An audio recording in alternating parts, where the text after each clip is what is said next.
Hello and welcome to my channel. In this video we will be looking at Duck's phase model of relationship breakdown, which you need to know for AQA A-level psychology in the subtopic of relationships. I hope you enjoy this video and find it helpful.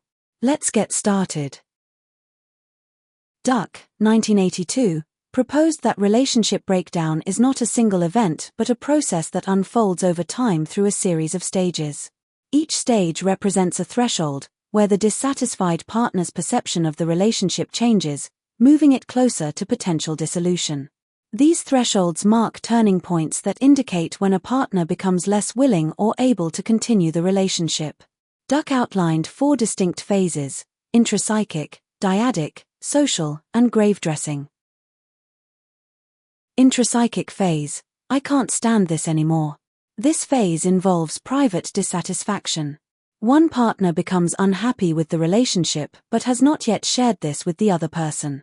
They may begin to ruminate on the partner's faults, reflect on the relationship's shortcomings, and consider whether they would be better off ending it. Cognitive processes dominate here, and dissatisfaction might be expressed indirectly through social withdrawal or irritability. The individual may weigh the costs and benefits of leaving and consider future alternatives, but no open confrontation occurs yet. The threshold is characterized by a growing internal realization that change is needed. Dyadic phase. I would be justified in withdrawing. In the dyadic phase, the dissatisfaction is voiced and discussed. Communication between partners increases, but it may be confrontational and emotionally charged. The couple discusses the state of the relationship, leading to feelings of anger, guilt, resentment, and frustration.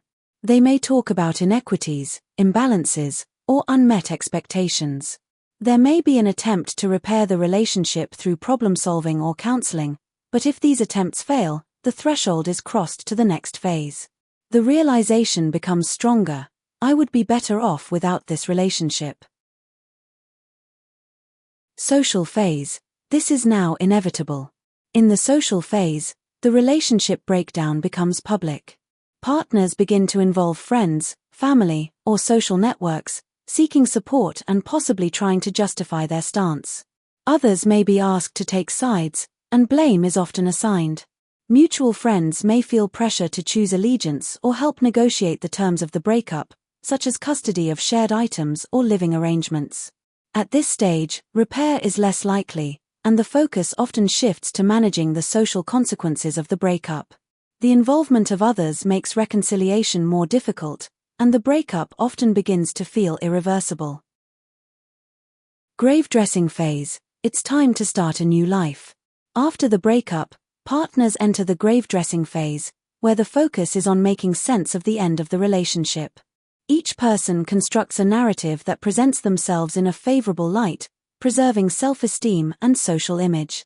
This often includes blaming the other partner, external circumstances, or reinterpreting early positive traits as flaws that contributed to the relationship's failure. The goal is to achieve a coherent and acceptable story for oneself and others, allowing each person to move forward and rebuild their identity for future relationships. This phase also helps people maintain their reputation in the social world post-breakup. The model is not about how relationships form or function, but how they dissolve over time. Each phase is marked by a threshold, a cognitive shift that increases the likelihood of progressing to the next stage. Duck also acknowledged that the model is flexible. Couples may not move through every stage in a linear fashion, and some may skip phases or move back and forth. Duck later added a 5th phase called the resurrection phase, where individuals reflect on the lessons learned and prepare for future relationships with new expectations and behaviors. A strength of Duck's phase model of relationship breakdown is that it has face validity. This means that the stages outlined in the model reflect the real-life experiences of many people who have gone through a relationship breakup. For example, Hatfield, 1984, found that individuals often reported dissatisfaction, resentment, and feelings of underbenefiting, which align with Duck's intrapsychic phase where negative thoughts are internalized. This shows the model resonates with people's personal experiences, making it intuitively convincing and relatable.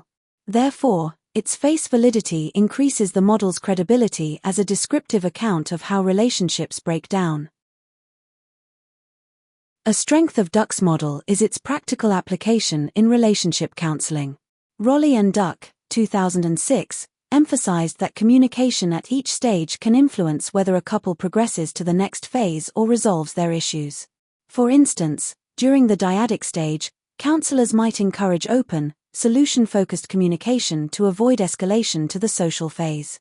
This makes the model a useful tool for guiding therapeutic interventions and potentially saving relationships. Thus, the model is not only descriptive but also offers actionable strategies for real-world application. A strength of the model is that it recognizes relationship breakdown as a process rather than a single event. The model outlines distinct stages such as intrapsychic, dyadic, social, and grave dressing, demonstrating that breakups are gradual rather than sudden.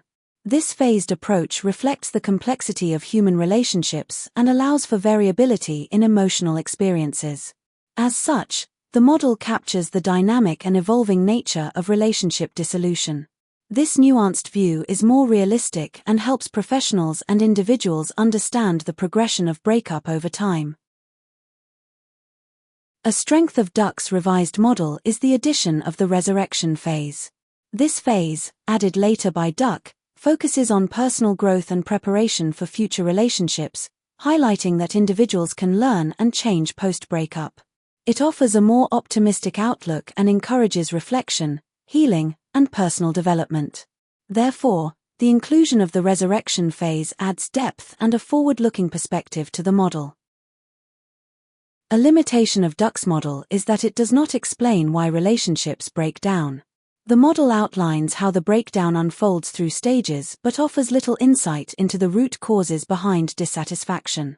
For example, it fails to address psychological or social factors that lead to conflict, such as communication issues or attachment styles.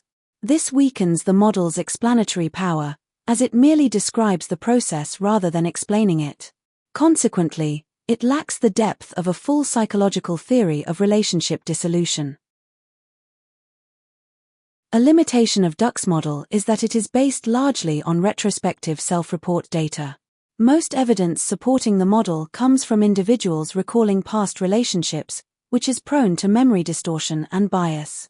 Participants may reconstruct events to protect their self-image or forget important details. This undermines the reliability of the data and, therefore, the conclusions drawn from it. Hence, the model's empirical foundation may be less robust than it appears. A limitation of Duck's model is that it assumes a universal sequence of stages. Research suggests that not all relationships go through the same stages or in the same order. For example, couples may skip phases or even revert to earlier ones depending on their communication. This inflexibility limits the model's applicability to real-world relationships, which are often unpredictable and non-linear. Therefore, it may oversimplify the breakup process and not accommodate individual variation. A limitation of Duck's model is that it does not account for gender differences in relationship breakdown. Research by Argyll, 1988, found women cited a lack of emotional support, while men cited a lack of fun.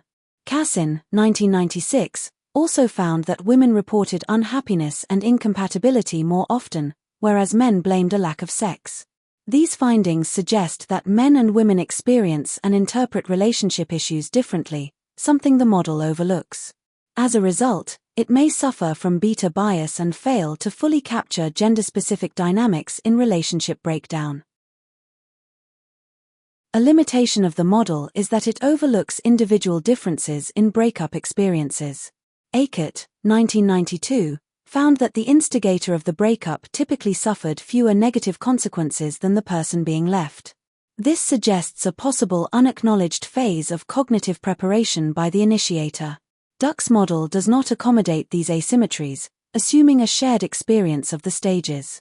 Thus, it may lack sensitivity to how roles within a breakup influence emotional outcomes. A limitation of the model is that it is culturally biased.